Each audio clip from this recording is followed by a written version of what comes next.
Naranasan mo na bang maalala ang isang sitwasyon o pangyayari na naganap sa nakaraan, ngunit hindi mo maipaliwanag kung paano at kailan ito nangyari? Ito ang tinatawag na deja vu, na isang hindi maipaliwanag na pangyayari. Iba't ibang scientist at teorya ang nabuo, ngunit bigong makakuha ng eksaktong sagot sa bagay na ito.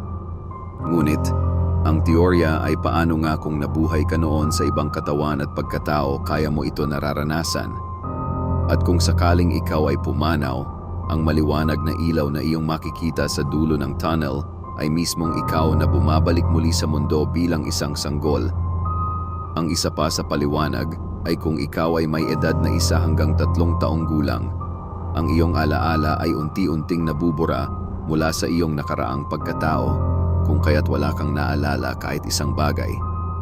Ngunit, ang nakakabigla ay habang ginagawa ang proseso ay hindi lahat ng alaala ay nabubura, kung kaya't kung ikaw ay mapupunta sa isang lokasyon o senaryo ay bigla mong maalala na naranasan mo na ang bagay na nakita mo sa nakaraan, ngunit ito ay hindi mo maipaliwanag.